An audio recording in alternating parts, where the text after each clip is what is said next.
Thank you, board members and Mr. Toscano, for letting us present our work to you tonight. My name is Janice Alvarez. This is Hunter Sanchez, Peyton Martinez, and Ava Henze. We are fifth grade students in the Leadership Academy at Salado Elementary. Today, we would like to present some of the work our classes have worked on this year. We conducted a PBL, or problem-based learning, this year. A PBL is a way of learning by allowing groups of students to try and solve or find a solution to an open-ended question. Our PBL was based on the Energy Teak 5.6a, where we explored the uses of energy. Ms. Triana presented the information for Salado's budget. Ms. Triana pointed out that we had $65,000 budget for the electricity. However, she challenged us to try and find a way to save $4,000 to $5,000. How can we use energy more efficiently to reduce energy costs?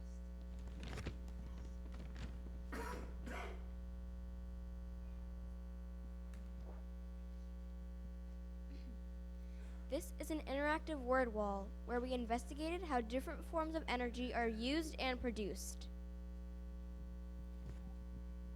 We also learned about electricity and how circuits work. Energy specialist Mr. Alonso consulted with us on energy usage at Salado.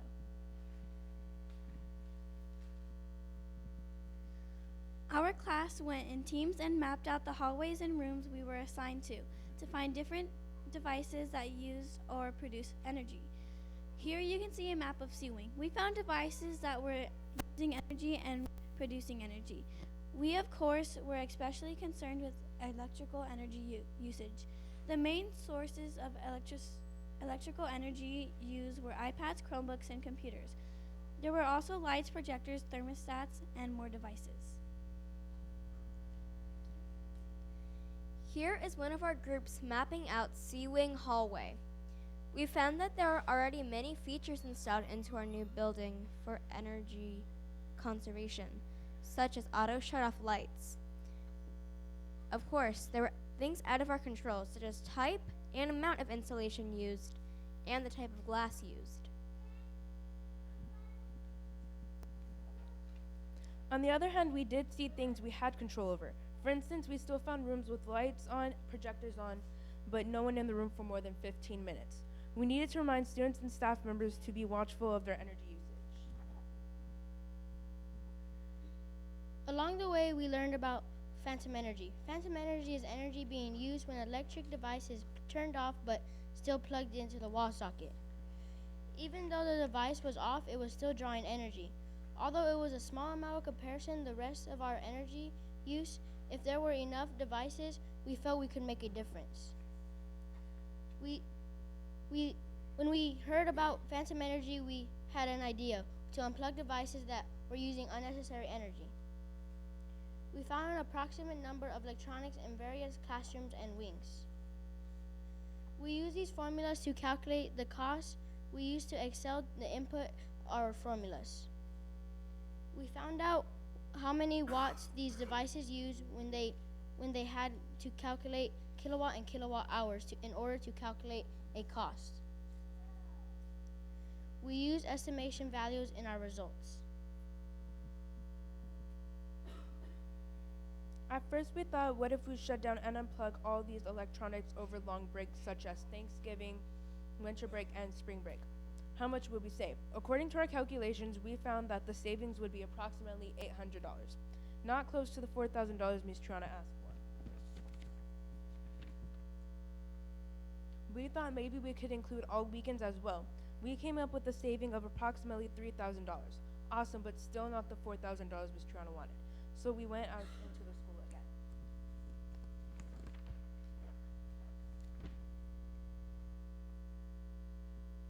We did compare wattage is used by various things and found that TVs use some of the highest wattages. There were 3 TVs on all the time at Salado, 1 in the front office and 2 in the cafeteria. How much could we save if we turned off the TVs at 4 or 5 in the evening and weekends? We back on again in the morning. Using our formulas, we found that Salado could save about $9,000. That's exciting. We have found many ways to share what we have learned. We can present our findings as PowerPoints and posters, but we also wanted to educate the teachers and other students about the impact that we would have on our energy use. We also wanted to reach out to our families and community members to encourage them to save energy. Here we are collaborating with Ms. Sepulveda's class on a lesson plan that would help kindergarten students learn about becoming energy ambassadors so that they can help us conserve energy. Other students are curating movies, plays, and stories to help educate Salato's future. We also have started a conservation/recycling club. We receive recycling bins, which we have distributed to all classrooms. On Friday, we visit classrooms so we can collect the bins and send them for recycling.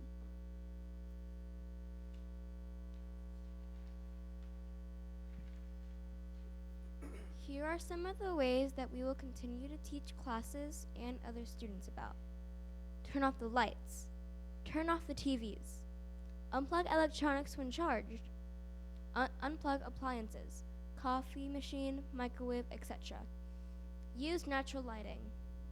Close doors and blinds to keep out heat so the AC isn't working too much. If you want to learn more, go to these websites that we have used. Thank you and have a good evening.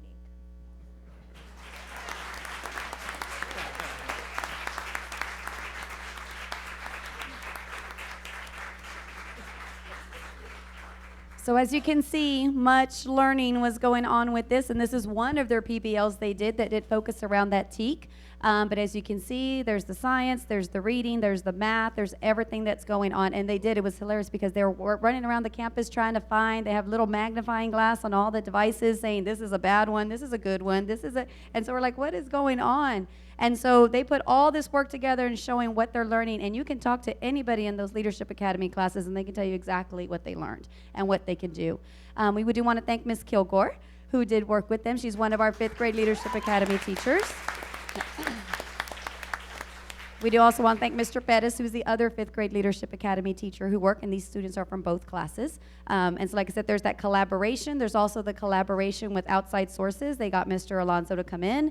They also go and teach our other grade levels of all those different things that they can do with saving energy. Do y'all have any questions for them? Yes, we're going to see if you had any, so then we'll do that. All right, so if you are family members of these students, if you can please stand to be recognized, thank you for bringing them today.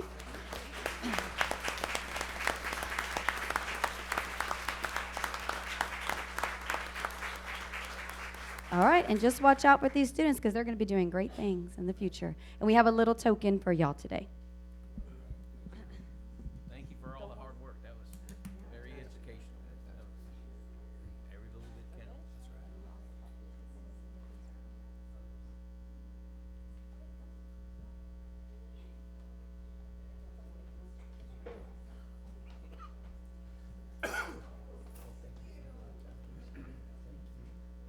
I forgot to say, we didn't forget about our dual language. The bags are getting ready for Fiesta, Cinco de Mayo, and everything. It is all around the theme of our culture for our dual language academy at Salato.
On to item 3, awards and recognitions. Mr. Toscano.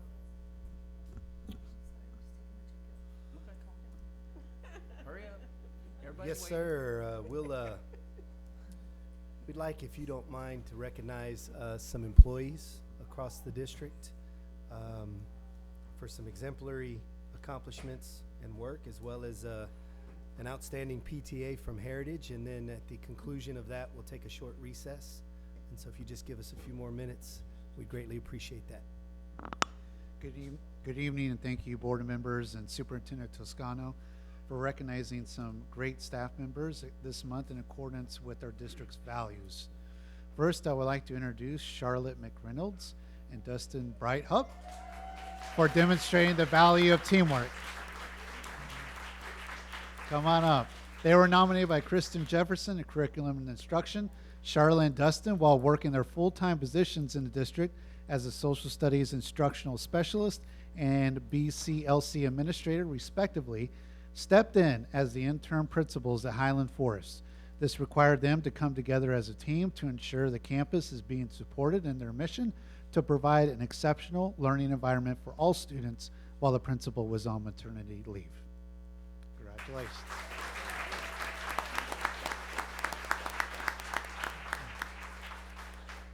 Second, I would like to introduce Daniel Christian. Is he? All right. From East Central High School for the value of persistence. He was nominated by Lisa Jordan. Mr. Christian has amazed us with perseverance as a teacher and as a coach. He is a teacher that never gives up on his students. He establishes relationships with the students that impact their lives and set them on a path to success. He is also a coach that doesn't give up on his athletes either. He spent an entire week trying to find one of his track boys a pair of shoes, asking everyone he knew if they had an extra pair that they could donate. He went to several thrift stores trying to help this young man and eventually was successful. This boy is running track even though he can't afford a pair of shoes. Thank you very much, Mr. Christian, and he shows us that what it means to not give up on kids.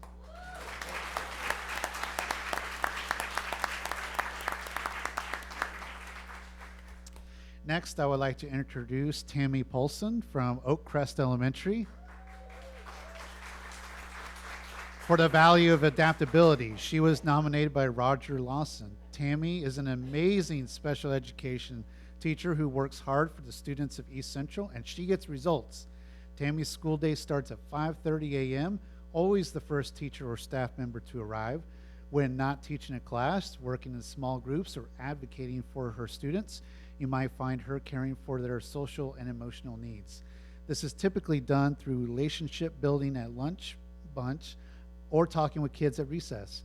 Finally, her work day ends at 6 p.m. as a robotics coach for 22 students or working one-on-one with a homebound student.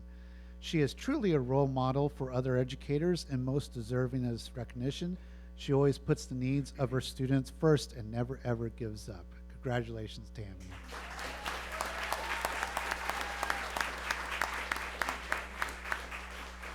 Next, I would like to introduce Heidi Pease from East Central High School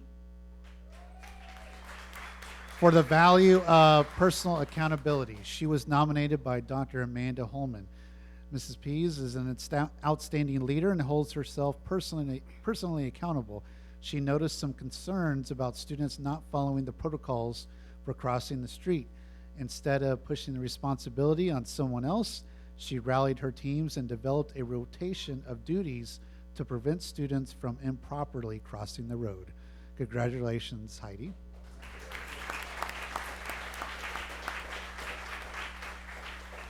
Next, I would like to introduce Alyssa Skirm from East Central High School for the value of collaboration. She was nominated by Margaret Booz. And working on a recent musical, Mrs. Skirm showed up for rehearsals. She wasn't called to attend to lend her talents at the piano, coaching vocals, or helping block scenes while Mrs. Booz worked with the other actors. She truly exemplified the spirit of collaboration between the performing arts as they produced the musical together for the first time. Congratulations.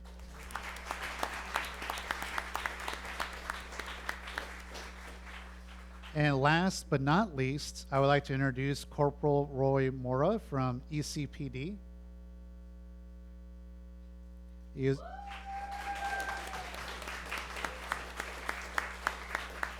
He was nominated by Jessica Whitney, who is also up here.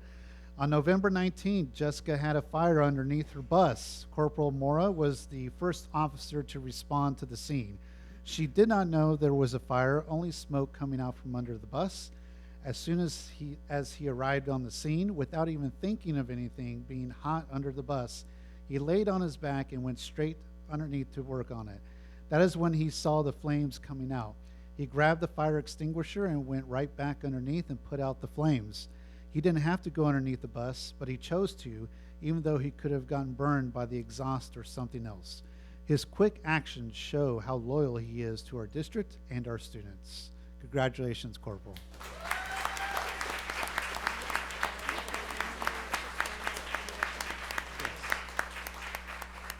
And will all the family members that are in attendance for the honorees, would you please stand up to be recognized?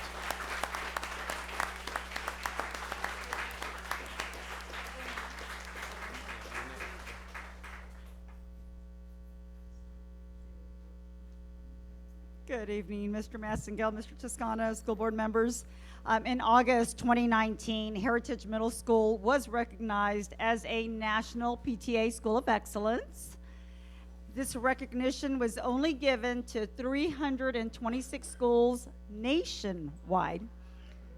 Under the leadership of last year's PTA president, Robin Troggett, come on up, and our current PTA president Ginger Friesenhahn, our PTA met all 6 standards needed to receive this distinction. So this is just a list of the various committees and events that they led last year and continue this year. The Holiday Spirit Committee, the 8th Grade Events Committee, the School Beautification Committee, Community Giving Committee, Hospitality Committee, Volunteer Committee, Social Media Committee, Reflections Program, Cheer Club, and Homecoming Committee, Kindness Committee, Bulletins Committee, Healthy Lifestyles Committee, National Day of Prayer, which was led by one of our students. Last but not least, our Fun Run Committee, which was a huge success and event for the Heritage community. $1,000 worth of mini grants were given to our staff members last year. This year, they doubled it to 2.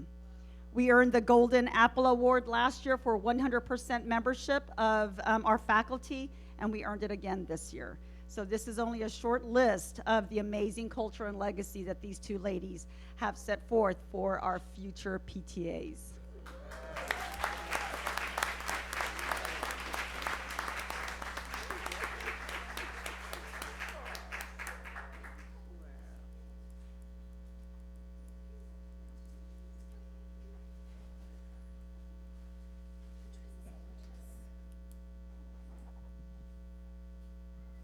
Much lower. Good evening, President Massengale, Mr. Toscano, and members of the board. I'm pleased to be here this evening representing our district career and technical education programs here at East Central ISD. February is National Career and Technical Education Month, so happy CTE month to you. And we wanted to share just a couple of things that are happening on our campus that are amazing. In ECISD, we currently are boasting an 80.4% CTE course participation rate. That means that 80.4% of our students enrolled in 7th through 12th grade are participating in a CTE course 1 or more.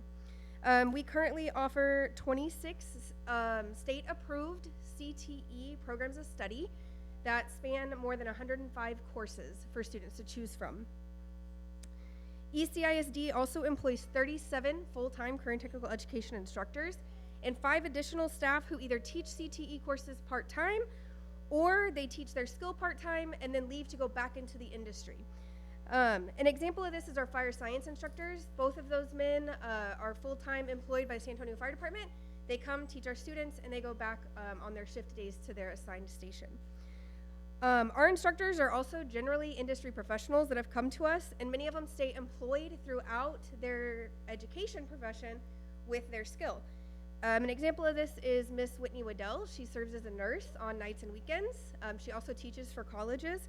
And also Miss Elaine Juarez. She's a police officer on nights and weekends. But they both teach full-time for us.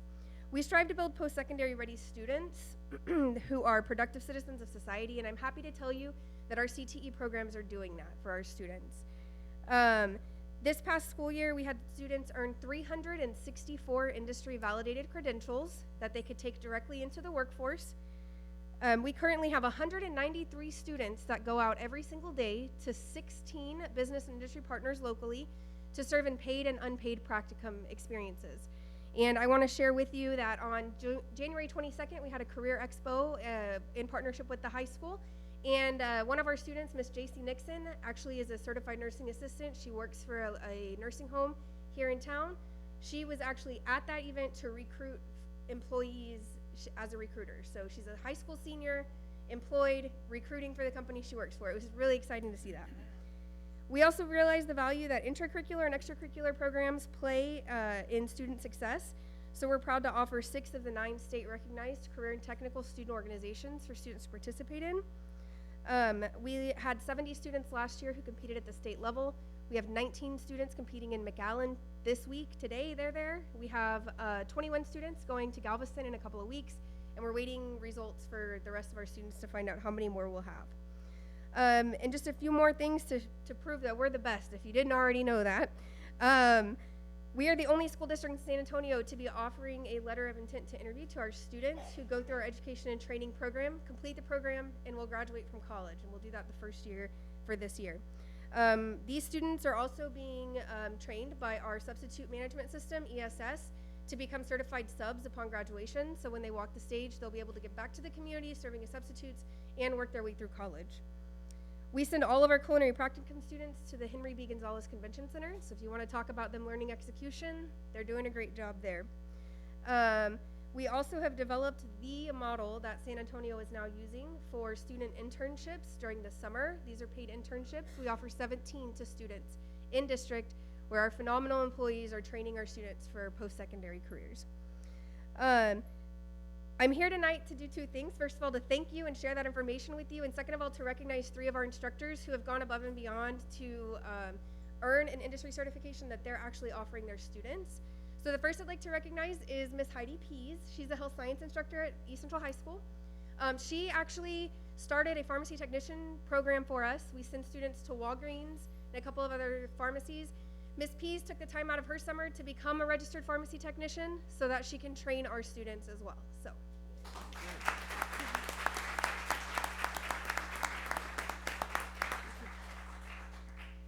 The next is Miss Lisa Jordan. Miss Jordan here? So Miss Jordan actually is our animation and graphic design teacher. Miss Jordan became trained in Adobe Premiere so that she could actually understand that program better to provide that certification to our students. So we're very pleased to have her teaching our students that skill because it's directly related to the industry. So we're proud of her. She's also a teacher at East Central High School.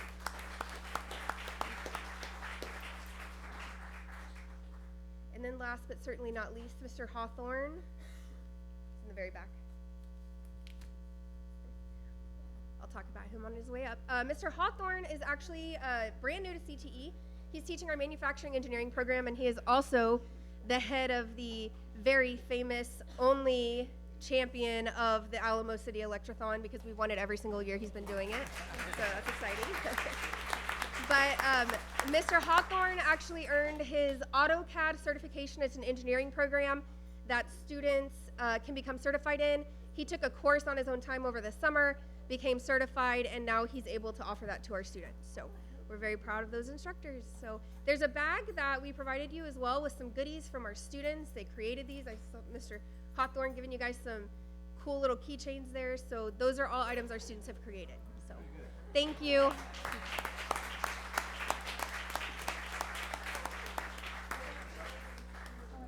Pretty cool.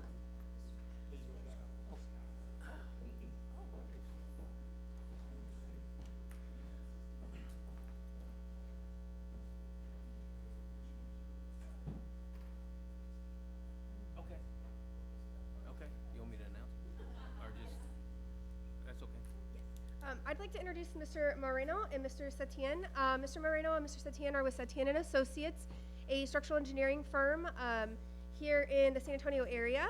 They have become a district partner of ours, and they have a donation, so I'll let Mr. Moreno go ahead and describe his donation. But campus principal can come up to get them. They got Great. theirs, Okay. so you Elementary campus principals, if you wouldn't mind coming up, this is a donation for you guys.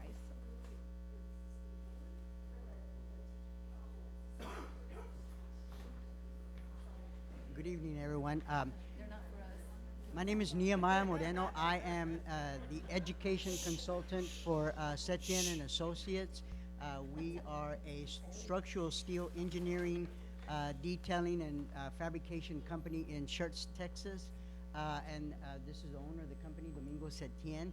And I just want to thank everybody for giving us the opportunity to be here this evening to share these gifts for your students. Just wanted to say something really quick. Last year in July, I was speaking to a group at the Hispanic Contractors Association, encouraging them and expressing to them the importance of them getting involved at the high schools in the career and technology education programs, particularly East Central. And while I was speaking to them, this idea came to my mind, and it told me that there's a lot of children in elementary schools that already have these aptitudes, these interests in working with their hands and creating things and making projects and stuff. But sometimes along the line, as they grow up and get older, they're swayed away from those interests and those aptitudes.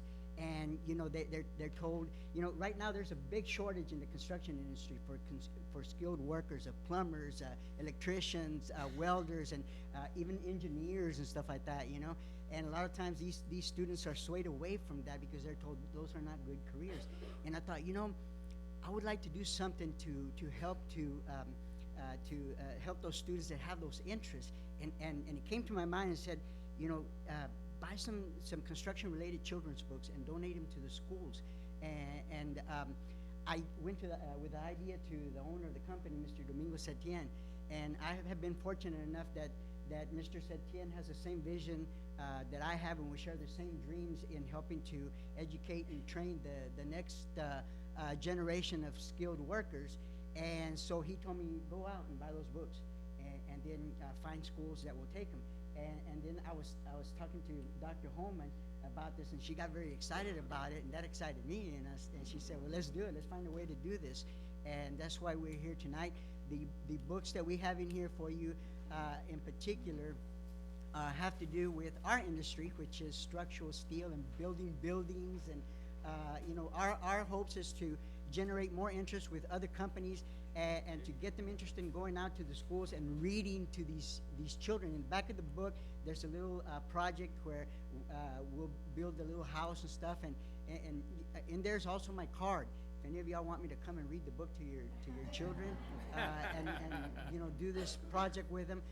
Last night, again, I was at a meeting with the Hispanic contractors, and I was telling them about this, and a lot of them are starting to get interested, and I'm looking for them to buy more books that relate to their industries, their areas, and then start donating them to the schools, and then going out and getting involved with the children. Anyway, this is Mr. Domingo Setien. He's the owner of the company. I don't know if he has something to say right quick. Always got something to say. Thank you, Mr. Moreno. Mr. Moreno is a very heart-giving person, and he's been able to do things that I only wish I could do. I stay busy in research and development, trying to develop jobs, trying to participate in the Green Act, trying to participate and push the Affordable Home Act, trying to look at what students and our youngsters are up against. It's almost like constantly when you turn around, they're being set up to fail. And it's just gotten worse and worse. People losing interest in the workforce, not having respect for each individual job that's out there. We all need plumbers. We all need metal stud people. We all need each other. We have a lot of students that I used to be a big participant with the Alamo Community Colleges, and 28 years ago I started seeing fewer and fewer people participating, signing up, or even finishing school, coming out with debts to pay. It's it's setting people up to fail. It's, so what Mr. Moreno does is he's reaching out to places that I could only wish I could participate in.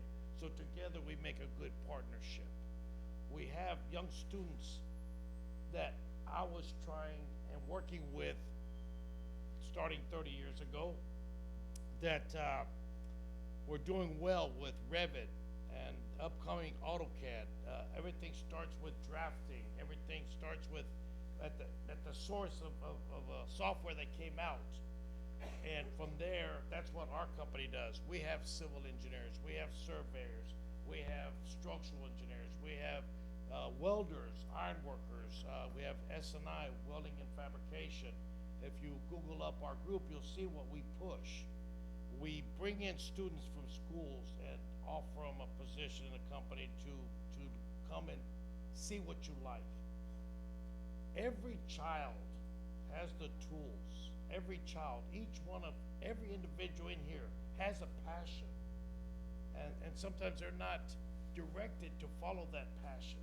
If you find your passion and participate in that, security will be there. If you have the passion of any part of the industry, plastics, wood, steel, carpet, anything, you'll be successful. You'll be the best of the best. So the money will come. It's about security. And so if you find, and this is my passion, as you can see, I mean, I constantly tell students when we're looking at a survey level and you're looking through here through a scope and you see one point, don't do that in life. Look at this big window. I can name 2,000 different trades in this room alone, from sheet metal, woodwork, plastics. Everything in here had to be drawn with AutoCAD. This is why we push this in the schools. From going to participating with the Alamo Community Colleges to what Mr. Moreno has opened my eyes to, meeting students that are already into Revit, 3D software. I mean, I have to pay people to help me turn on my phone. So think about this. This is coming from a man that was very popular in summer schools because I failed math every day. And now I have an engineering firm. Because it took a man to put me in the shop to show me how important a carpenter square was, to figure these big words that used to scare me, hypotenuse of a triangle, pi. All I could think about was, how is this gonna help me? And now here I am. I work with banks. I'm partnered with JP Morgan. I mean, these are the things. So we have to be careful. We have to back our children up, back up the youths, tell them to look for their passion. This way, you will have an easier life, going places where you want to go, where you don't have to worry about them, because they will be successful, they will be happy. Give them the chance, give them the backing. Every entity. I had a young man that wanted to do what his dad does. He wanted to work with metal studs. So look, computer age is here, metal studs. It's not going to work out. Yes, it will. We showed him how you could do a 3D rendering of a metal stud and prefabricate a wall. These are ideas that people can come up with. It's the passion. This will keep them happy. Last year, I was blessed to have celebrated a completion of 40 years in the industry, established in 1978. I did an interview. I said the wrong thing. I think I said, if you find your passion, you'll never have to go to work. You get up in the morning. It's a game. You go to play. You avoid a heart attack, high blood pressure. So I come out in the paper. I was fortunate enough. They printed me in a paper, and they said, "Here's a man that never worked for 40 years." Okay.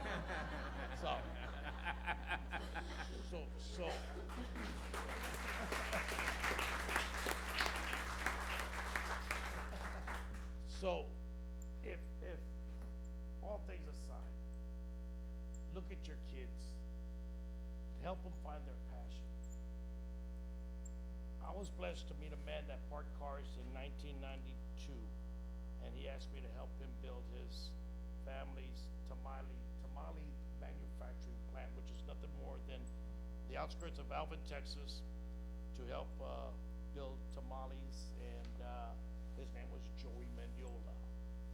Joey Mendiola had all the contracts up and down, parking cars in Richmond, Post Oak, Westheimer areas. That was kind of the gig there, you know. Back then, I was trying to be John Travolta with the disco days. Made his first million doing that, and got back in the family business. And you had Mendiola Frozen Foods all around the nation. He has a passion. It's there. So please take time and recognize your child's passion. God bless.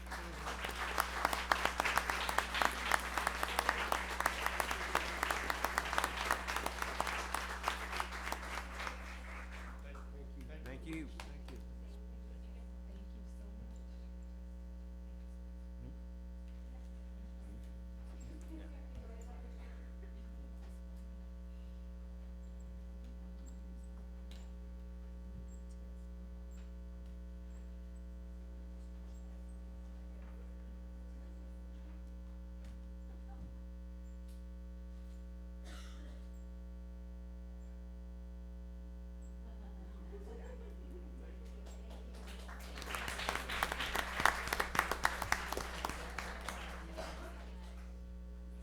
With that, we'll take a short recess for about 10 minutes. We'll reconvene at about 7:20.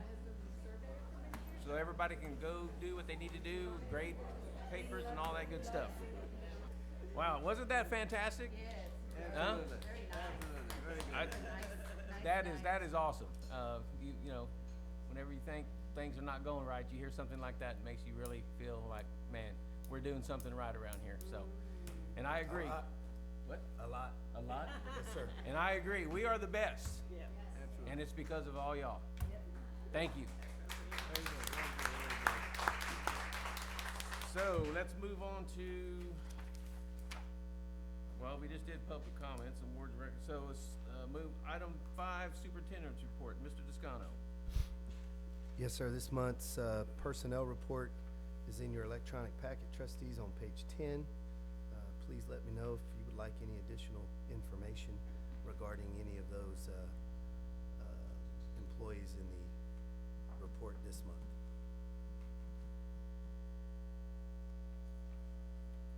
All right, anybody got any questions on the personnel report? No, we're good. Huh? Move on to item B, technology update. Mr. Scott? Sir, Mr. President, trustees, this night begins the first of our cascading department mid-year updates. And as always, Dr. Dykstra seems to volunteer or be voluntold to go first, and we're very grateful for that. He always does a great job, and he will tonight as well. You'll notice a new format template that aligns with our 4 priorities that the board adopted this year. And so without further ado, Dr. Dykstra and Mr. Sam Delgado.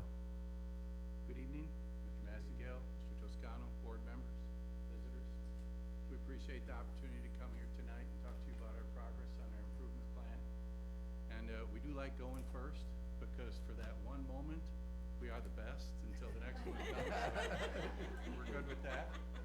We're going to start with priority 1, Mr. Delgado. All right, I'm Sam Delgado. I'm the technology expediter, and I'll be talking about priority 1, teaching and learning environment. One of our goals under teaching and learning environment is 100% fidelity of our systems.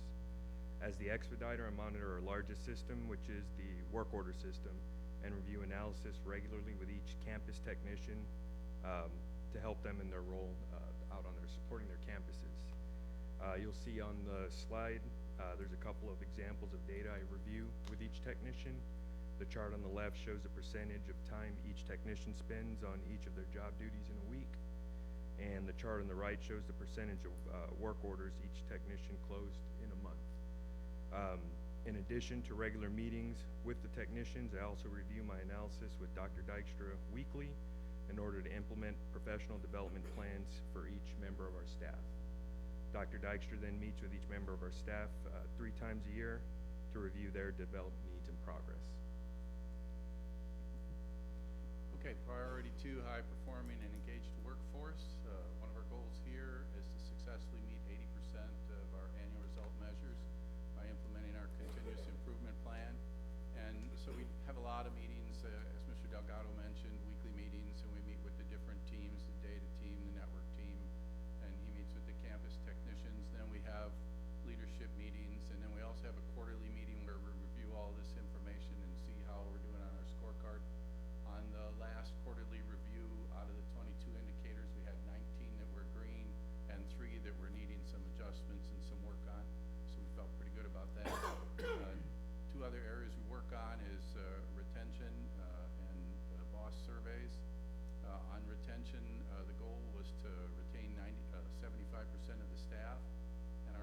boss surveys was to improve our customer service rating by 5%. We're only partway through the year. We are above 75%. That one's yellow right now because, we don't know how we're going to do for the rest of the year, but we're looking good in that area. On the boss surveys, we got those results a little while back, and we improved by 6%. Priority 3 is inclusive and collaborative partnerships, and this is where we want to increase the number of mutually beneficial partnerships, and we want to maintain at least 95% of our existing partnerships. We've done real good with our partnerships and keeping them. Increasing new ones, this is kind of a new area for us working this out, and so I'm not sure how many we're going to have by the end of the year, but it looks like we're going to have at least 1 or 2 more.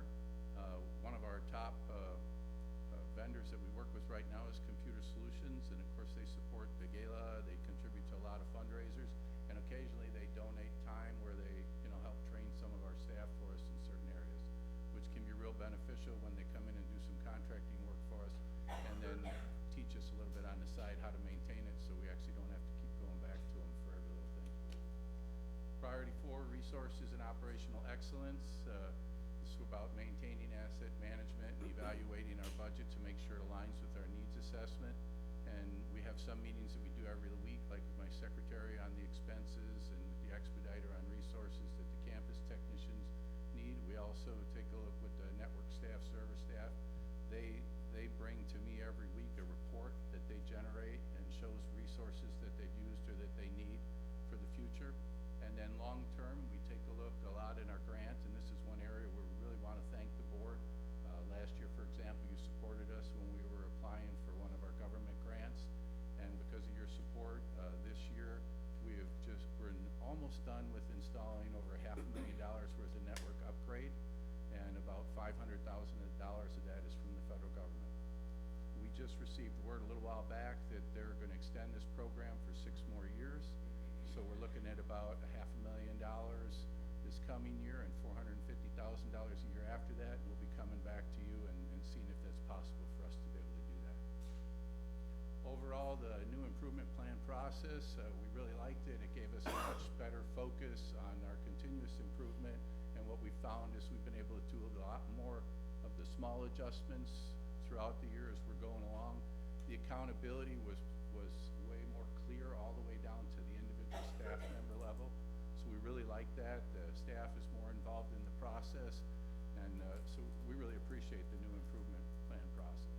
We also want to let the campuses and departments know how much we appreciate it, because there's so much we couldn't do without them either.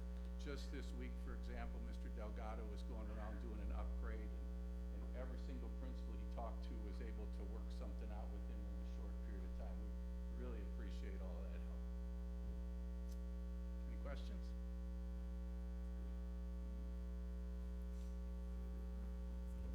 So Dr. Dykstra, I believe, included in what you'll see, trustees, with each department update, you'll see a short 6-slide overview. And then also included in the electronic packet is a little bit more detail of the scorecard with some more data reports and some more technical evidence, if you will.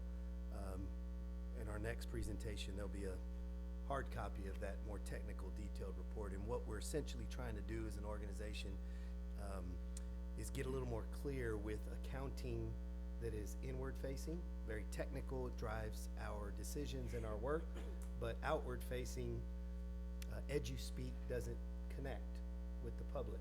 Our acronyms that we use in education don't necessarily resonate with the public, but the narrative about what it is we said we needed to do better, what we said we were going to do to get better, where we currently are and what adjustments we're making, and what our work is going to look like going forward is what speaks to an outward-facing audience. So we need to count in both ways and not blend the two.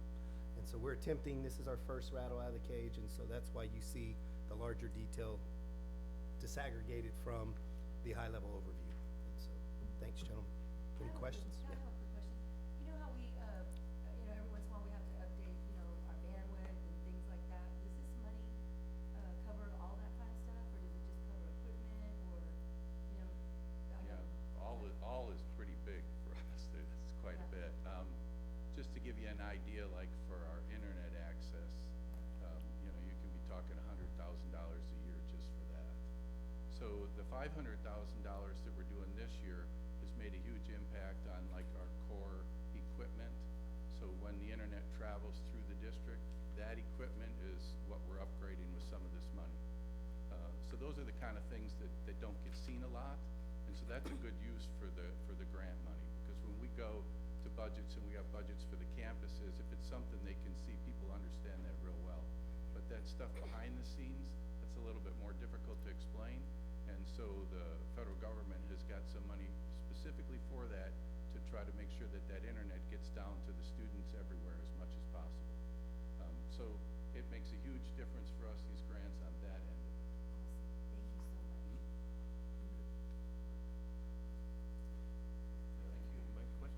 Chairman. Thank you.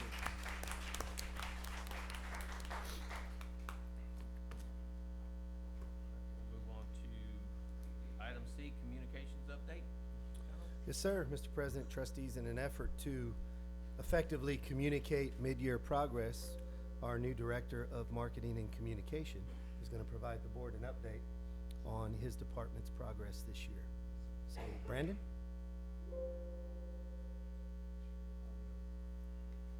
And on page 24 in your electronic packet, you'll see his presentation begin.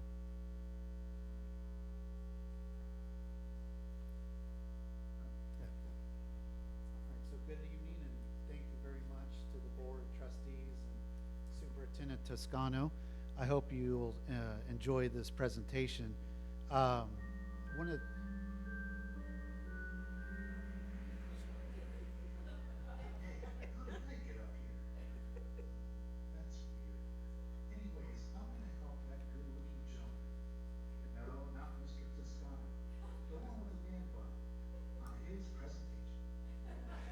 Thanks, Mini-Me. So as you know, Marketing and Communications, or MarCom for short, it's a new department that started in July. And we made some tremendous progress since then. I'm happy to report on our mid-year progress as it correlates to the district's priorities and the work we've done, and more importantly, the results achieved. So let's get started with MarCom's mid-year report, beginning with the first priority, teaching and learning environment.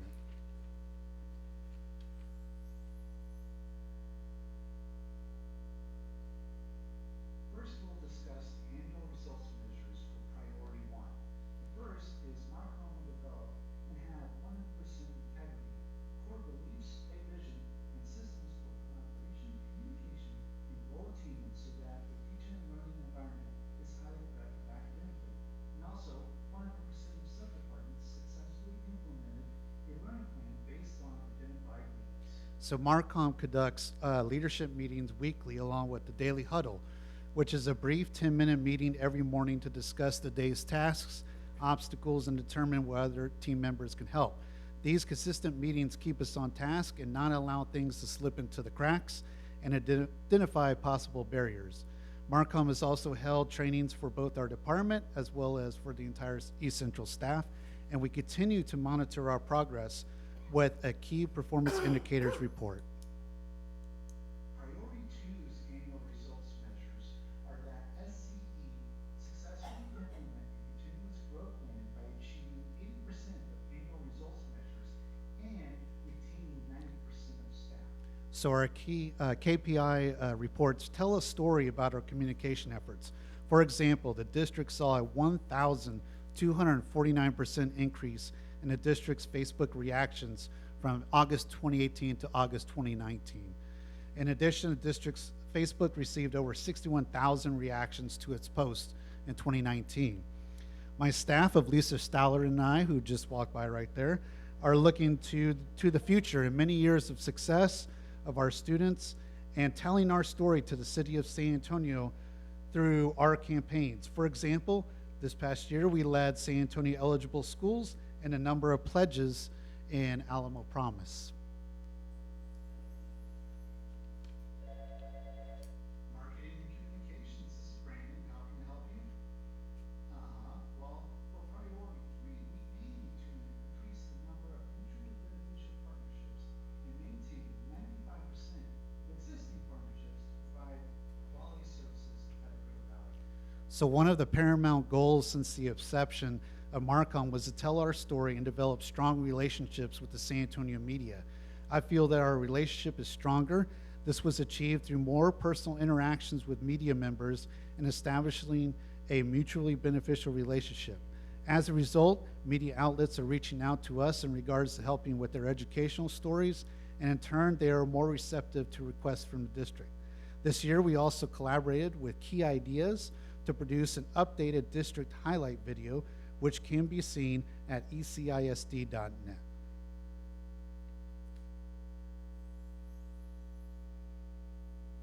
As for priority 4, 100% of sub-departments will maintain asset management and evaluate the budget alignment to the needs assessment to build a baseline for future budgeting.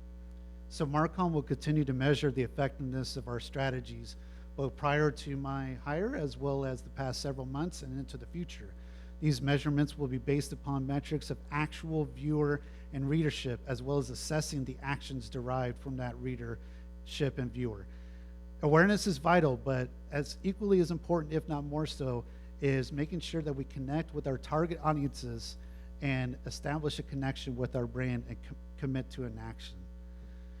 So for the mid-year survey analysis, we are very ecstatic in receiving our results from the mid-year survey.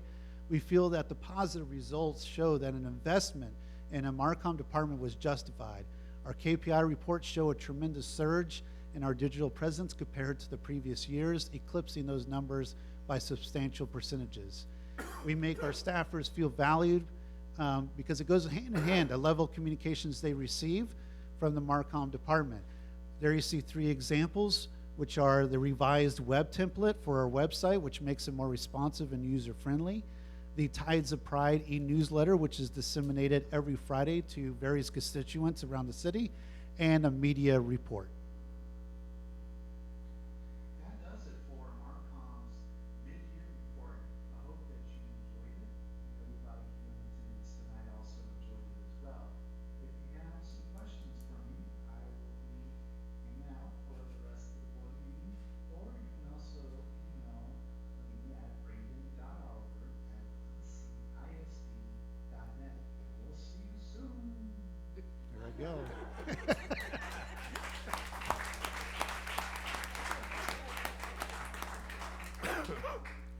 Uh-oh. Yeah, exactly. Man, you just raised the bar. Yeah. Do you want to let them know what's in their miscellaneous packet, Brandon? Sure. So in the packet, you'll find a little bit more details, as I was elaborating to. Everything that we do in Marcom is measured by results, and the biggest indicator of that is the KPI report. That generates our strategies moving forward. So we can see what the results are, take those results, and then move forward with strategies based upon that. And so it elaborates a little bit more inside the packet. Good? All right. All right. Thank you. Well done.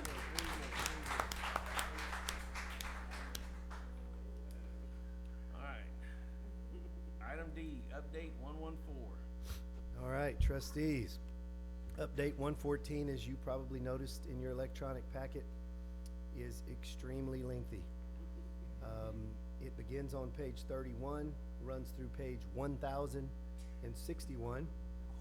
As is always the case, you'll want to pay attention over this reading period of the next month to, in particular, the explanatory notes, which take each of the recommended local policy revisions and gives you the language of what was stricken out and what's recommended. That's on page 1010 and runs through page 1059.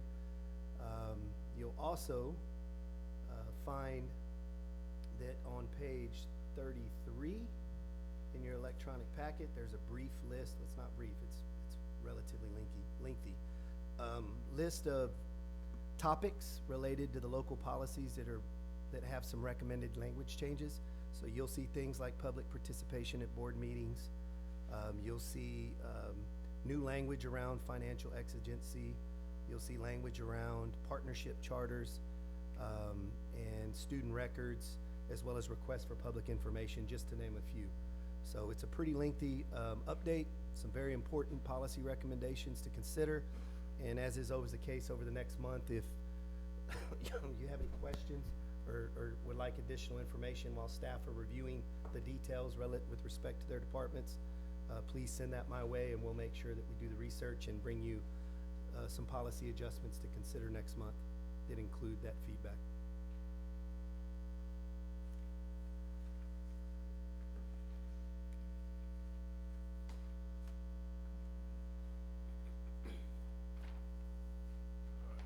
Move on to item E, upcoming events. Mr. Toscano? Yes, sir. Trustees, few things to point out in your calendar this month and next month.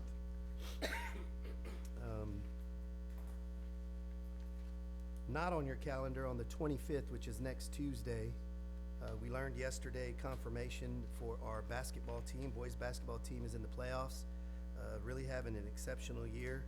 I believe they're 24-11. It's a 24-win season. They finished third in district, very competitive district, as we all know. They'll be playing Austin Bowie in Buda at Johnson High School next Tuesday, the 25th at 8 o'clock. So you might want to add that to your calendar, since we printed this before we found that detail out. Also on the 29th, we'll have our annual gala. And as you know, this year's gala has changed sites. It will be at the Institute of Texan Cultures, beginning at 6 o'clock on the 29th. If you'd like more information or interested in some tickets, let me know. In March, a couple of things. March 5th, as you know, we have a special board meeting, board work session, beginning at 5:30. Dinner will be provided. The week of the 9th is this year's spring break, so the district will be closed that week. And then our next regularly scheduled board meeting is on March 19th at 6:30. Also in your calendar of information, Ms. Zotz updated your year at a glance and wanted to point to a couple of big meetings that happen annually. Next month is always the month where we bring all of our respective teachers of the year from every campus, as well as recognize our district teacher of the year. So you want to make sure to be there in March. And then in April is normally April or March. We normally have our goal setting and team building work session. So I'll be working with Mr. Massengale to secure a possible date for that in April or March. And then in May is our annual Staff Service Awards at the Patterson. And so those are just some big events that happen annually during those months, and I just wanted to point that out since the calendars have been updated. Be happy to answer any additional questions you might have about the calendars. Yeah. Also, trustees, I would like to bring it to y'all's attention. Y'all got a flyer in your packet, regional training for SB 1566. Looks like the state has required us, like we don't have nothing else to do, but we gotta have this training done by, looks like April 23rd of this year.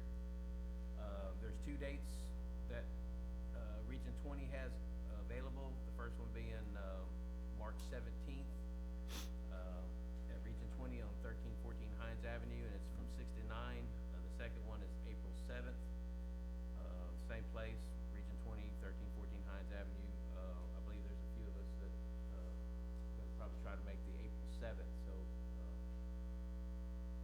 if anybody's interested, get with Ms. Zotz, or we gotta get it done, but let's get with Ms. Zotz. We'll get y'all registered and we'll get it done.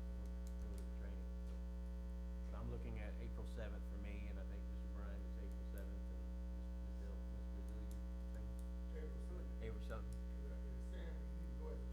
No, it's just, yeah, everybody at the same time, it'd be nice, so, anyway. That's all I got. All right, we're done with that. Move on to item 6, action agenda. Item B, approval of the, Item A, approval of the Highland Forest Elementary School turnaround plan and board resolution. Mr. Toscano? Sir, trustees, I'd like to call Jonathan Holbert to the podium to provide an overview of the first two action agenda items. Warn you, spoiler alert, they're going to sound very familiar because we've talked about both of these items in the last couple of months because those discussions were required per statute. So it will be familiar, but this is just another variation of the same topic, and Mr. Holbert will give the board some detail there. So, Mr. Holbert? Mr. Massingill, Mr. Toscano, members of the board, thanks for the opportunity to present these plans. So first I'm going to start with the Highland Forest Turnaround Plan, and we love our acronyms in education. Jonathan, just a second. So trustees, this plan that Jonathan's going to be referring to is starts on page 1071 in your electronic packet if you're following there. We love our acronyms in education, so I just wanted to take a second to differentiate between a TIP and a TAP from what DEA has. And so the Targeted Improvement Plan that they love to call a TIP is something that's for a campus or for a district. It's required from state accountability. It's something that's including the RDA report that we talked about last month and that I'll be talking about on the next agenda item. And it's implemented for the current year. And so while they only tell you during the school year to begin to work on that report, it's for that current year's work. Now, what I'm talking about on this one is the TAP, the turnaround plan.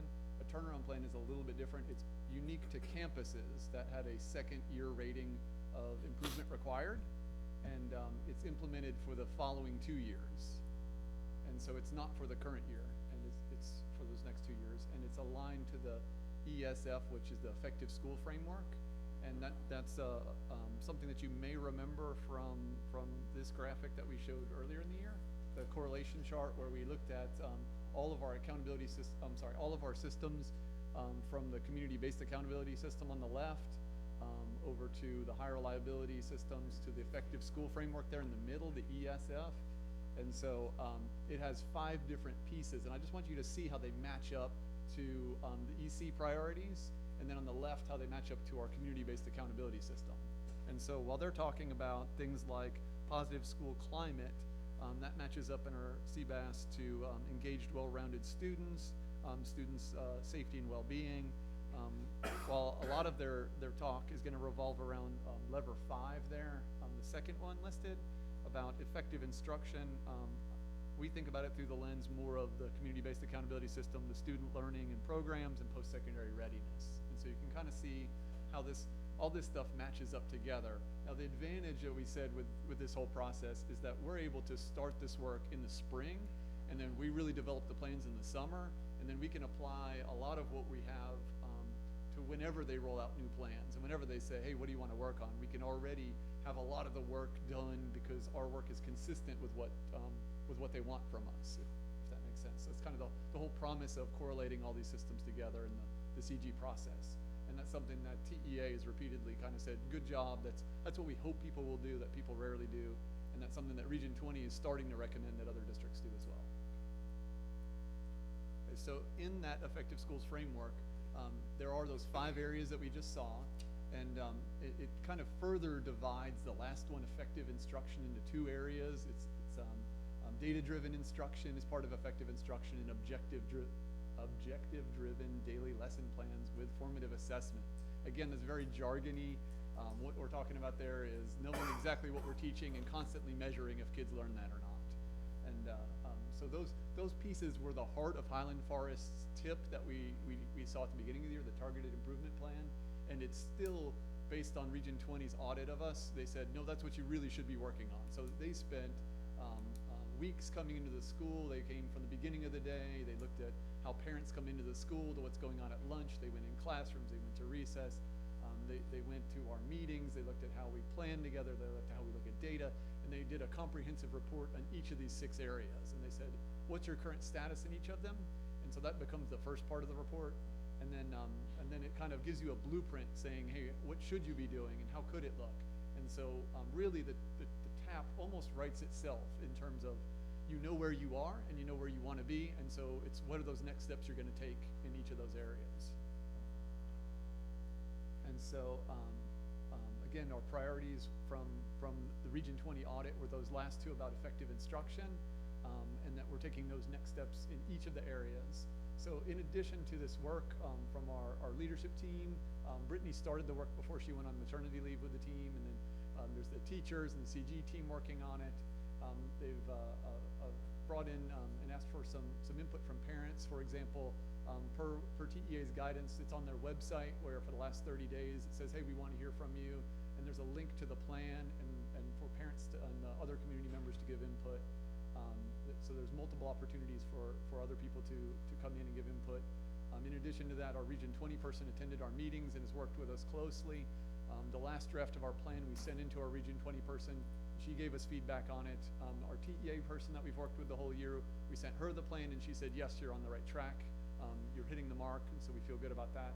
We're waiting for one more person from Region 20. We sent it in about a week and a half ago. And we're waiting to hear back from her. She said she'll give us some feedback if there's anything we're missing.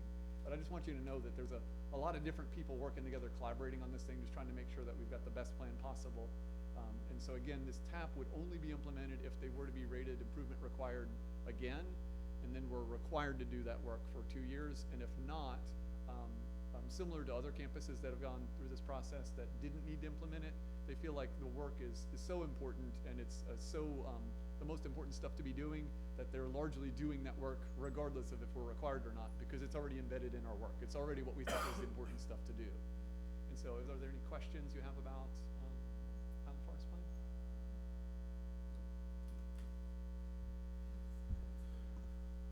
So trustees, before I provide the board with a recommendation on page 1000 and it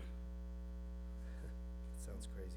1071 is the resolution that the board would be adopting tonight if you so chose, and I just wanted to point to some of the things that we're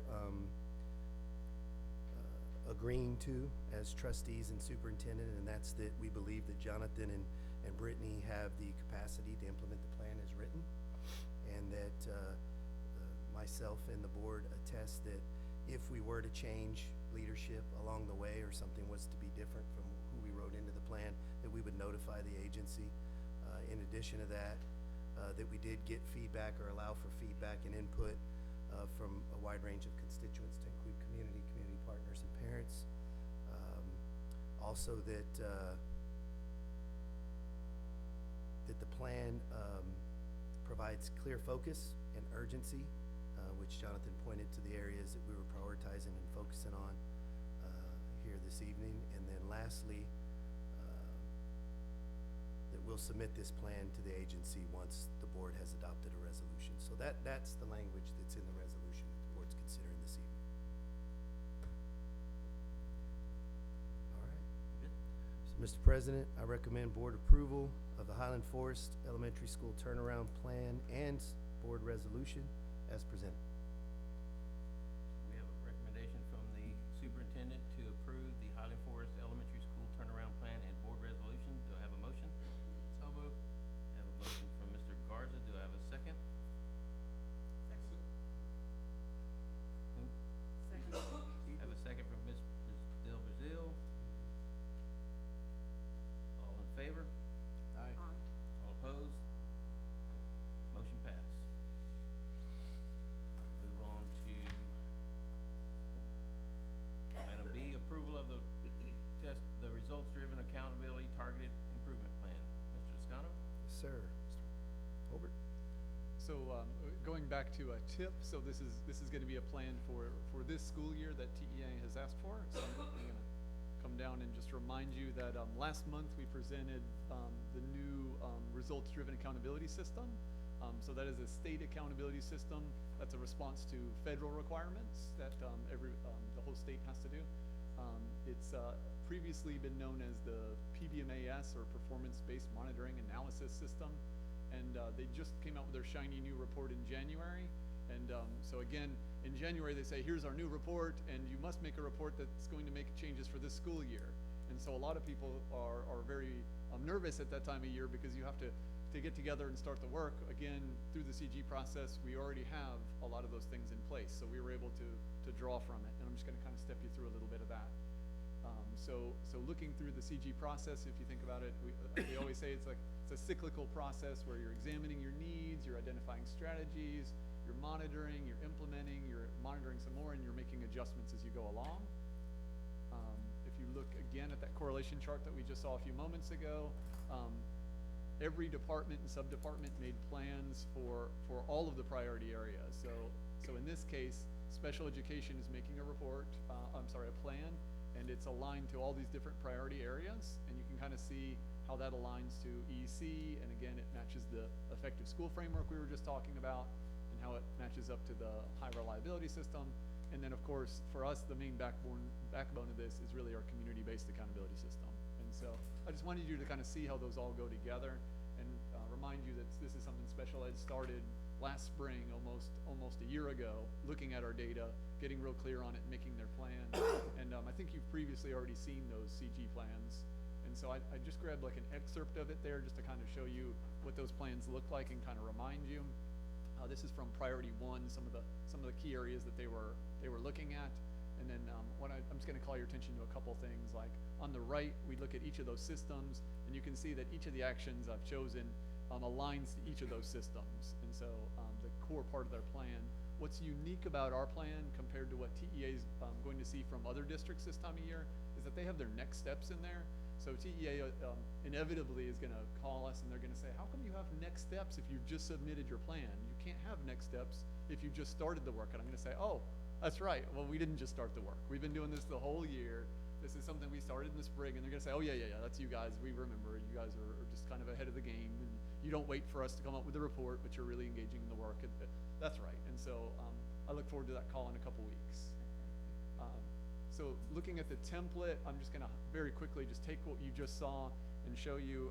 It's got, I'm not sure if that's too small to read, but the CG template has a strategic activity, a timeline, person accountable, expected outcome, results, status, and next steps. And then if you look at their template that they were using, and it's interesting because TEA has 3 different reports that we're submitting that use 3 different templates. So the CG template kind of had to speak to each of these different systems, if that makes sense. And so what I did was I just put their template underneath it there, the one that you guys have in the report, and you can see how they match up pretty well. And so this next one shows, so instead of strategic activity is what we called it, they're calling it an activity with an action or a process. Instead of a timeline of planning and activities, on this template they refer to it as activities timeline. So you can see the language is nearly identical. It's by design that we looked at all of their templates that they've used, and we've looked at all the different systems so that it's easy to take what we have, and as we do the work, you don't have to start over every single time. And in January, we're not scrambling, starting the work, starting to look at the data from a year ago, but we've already done those things. We've already got it into our system. It's already in our plans. And so if you take, again, there's a little excerpt from their targeted improvement plan. That's part of what's in the packet, where you can see the alignment to what we just did. Are there any questions about kind of how we did that, or about the RDA targeted improvement plan?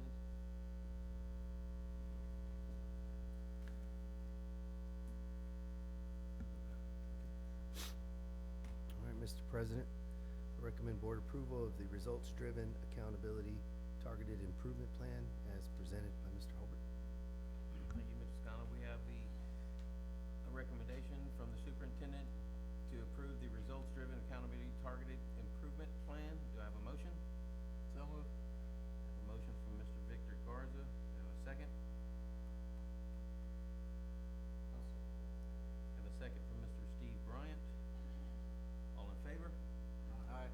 All opposed? Motion passed. Move on to action agenda item C.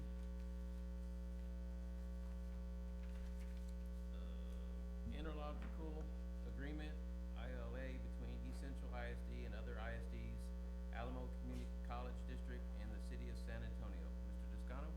Sir, Mr. President, trustees, this interlocal agreement is an agreement between San Antonio area ISDs and the Alamo College District, and the purpose of the agreement is to formally agree that there are designated procedures, processes, and fee structures which will streamline the delivery of certain governmental functions and services in an efficient and cost-effective manner so that construction projects for school districts and the Alamo colleges could be done in a timely manner, given that they're taxpayer dollars. Unfortunately, due to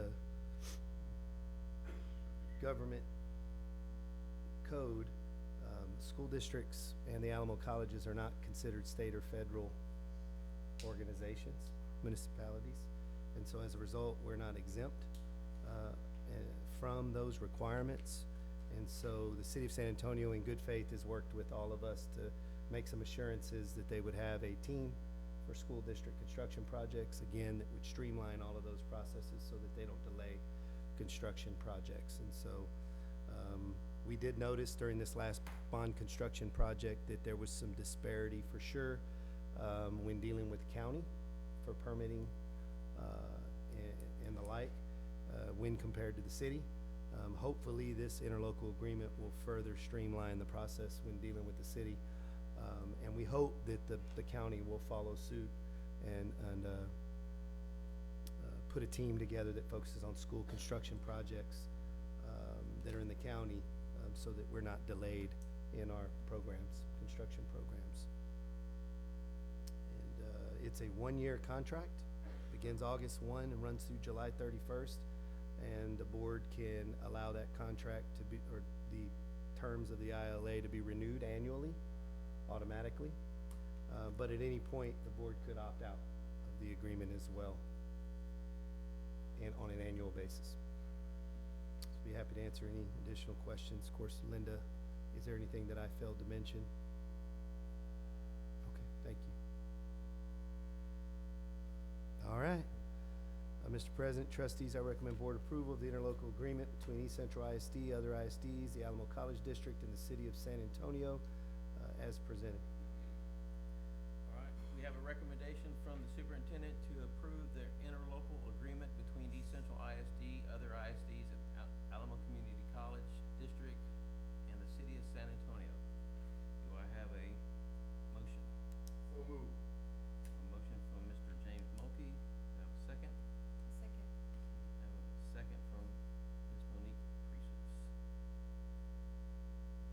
All in favor? Aye. All opposed? Motion passed. Item D. Approval of the 403B plan written consent agreement. Mr. Toscano? Sir, Mr. President, per the IRS regulations, employers such as East Central Independent School District who have a 403B plan must have a board-approved plan document which specifies the terms of our 403B plan. While we have such a plan in place, it needs to be updated to reflect that our CFO will be the plan administrator. Our current plan lists our assistant superintendent for business and operations as the plan administrator, and as we all know, we don't have that position in our organization at this time.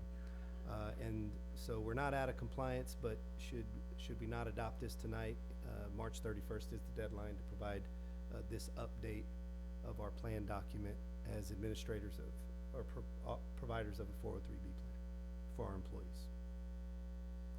Be happy to answer any additional questions about that. Everybody good?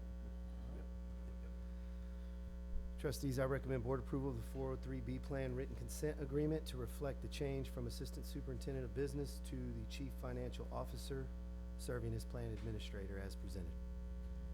We have a recommendation from the superintendent to approve the 403B plan written consent agreement. Do I have a motion? So moved. I have a motion from Mr. Garza. Do I have a second? Second. I have a second from Ms. Brazil. All in favor? Aye. All opposed? Motion passed. Item E. I'm gonna read that whole thing. Consideration and action of an order by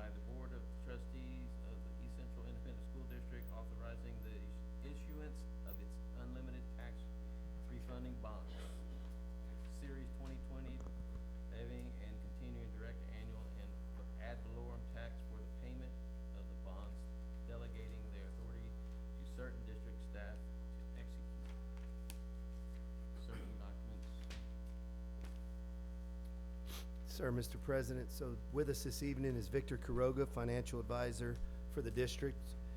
From Specialized Public Finance, we also have Clayton Binford, Bond Attorney from McCall, Parkhurst, and Horton with us this evening.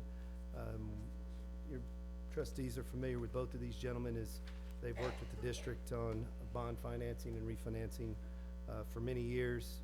Most recently, Mr. Binford and his firm, previous firm, worked on the 2008 and 2016 bond, as well as multiple refinancing programs. And so they're here tonight to present an opportunity for board consideration for callable bonds to be refinanced, saving taxpayers additional dollars over the life of those bonds. And so at this time, Mr. Quiroga has provided the board with a handout. I believe he's got a presentation of that mimics the handout, so your preference to follow along. Mr. Quiroga. Thank you. Honorable President, members of the board, Mr. Toscano, thank you for having me here this evening. As Mr. Toscano indicated, we're here to present to you a refinancing opportunity for you to consider and hopefully allow us to move forward on. So we're asking for your permission on that. And so we prepared a very brief presentation to apprise you of that refinancing opportunity. The first page after the cover sheet on slide 1, this is an index that our industry uses to see where interest rates are. And this goes back 10 years.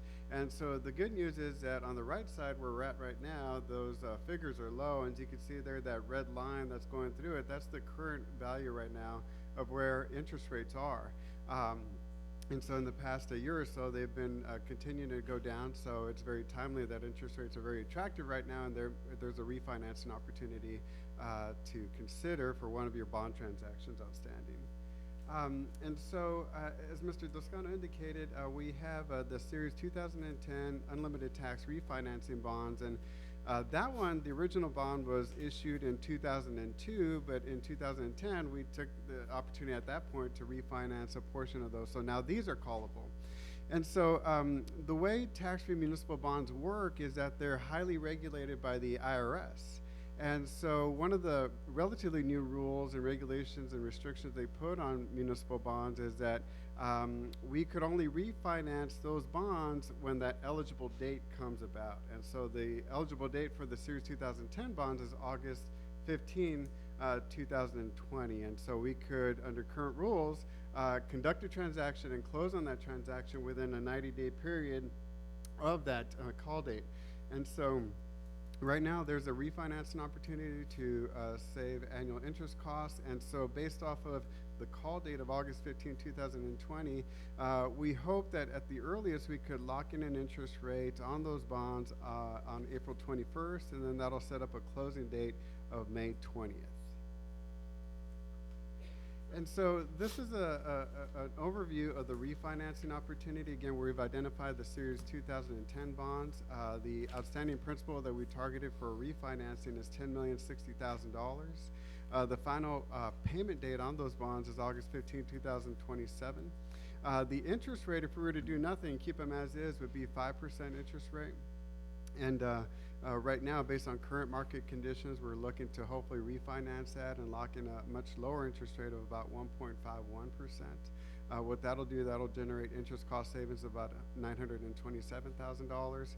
When we look at these refinancings, we also look at the present value savings ratio, which is on the bottom left side, and that's just an indication that the refinancing you're considering is a prudent one to move forward with. And so we recommend that any refinancing, the minimum threshold would be 4% PV savings ratio. Right now we're twice that amount, so this is an indication that this is a very healthy refinancing to consider. On the right side, you can see what the annual savings would be. And really, it's to show you as well that the way we're achieving this savings is just changing a high interest rate for a low interest rate. We're not extending the repayment term. We're still going to pay those bonds off as scheduled in 2027. So you could see there the annual savings that will be produced by this refinancing. So with us today is Clay Benford. He's the bond attorney for the district, and he prepared the agenda language and the order that you're considering this evening. And so I'd like to invite him to just describe to you what that entails. Thank you, Victor. And for the record, my name is Clay Benford with the law firm of McCall, Parkhurst, and Horton, and thank you very much for having me here tonight. As Victor has talked about, you have a parameter order in front of you. What that means tonight is that you have not actually finalized the terms of these bonds. These are based on projections and anticipations of what Victor thinks the market will provide when we go out to the market to sell your bonds.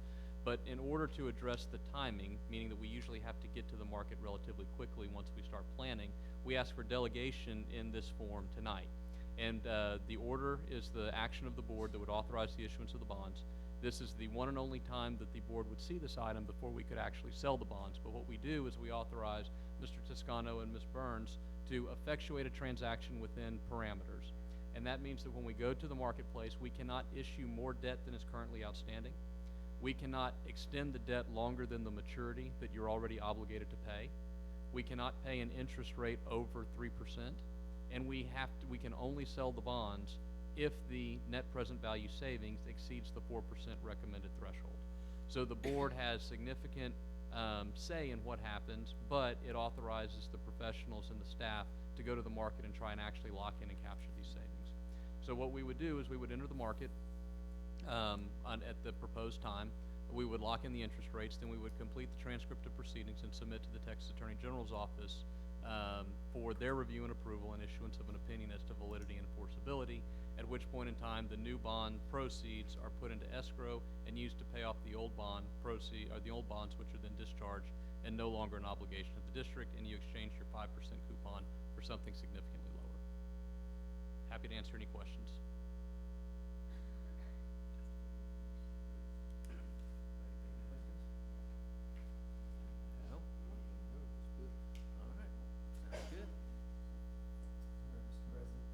Mr. President, trustees, I recommend board approval of the order authorizing the issuance of East Central Independent School District Unlimited Tax Refunding Bonds, Series 2020, levying a continuing direct annual ad valorem tax for the payment of the bonds as presented. We have a recommendation to approve of the order authorizing the issuance of East Central Independent School District Unlimited Tax Refunding Bonds Series 2020, levying a continuing direct annual ad valorem tax for the payment of the bonds as presented. Do I have a motion? So moved. Motion from Mr. Garza. Do I have a second? Second. Second from Mr. James Mulkey. All in favor? Aye. All opposed? Motion passes. Thank you. Thank you very much for having us here again. I appreciate it. So we'll get to work now and hopefully get locked in that lower interest rate in the next couple of months. So thank you very much. Appreciate it. Thank you so much. Thanks. All right. Action item 7, consent agenda. Would any trustee like to pull anything from the consent agenda? Nope. I would entertain a motion to pass the consent agenda as presented. What's that? So, I have a motion from Monique Priestess. Do I have a second? Second. I have a second from Victor Garza. All in favor? Aye. All opposed? Motion carries. Item 8, action agenda. Item 2. Where's my stuff at?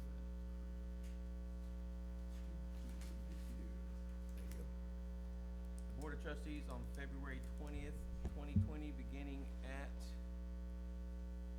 8:11 p.m. will convene in a closed meeting in accordance of the Texas Open Meetings Act, Government Code, Sections 551.071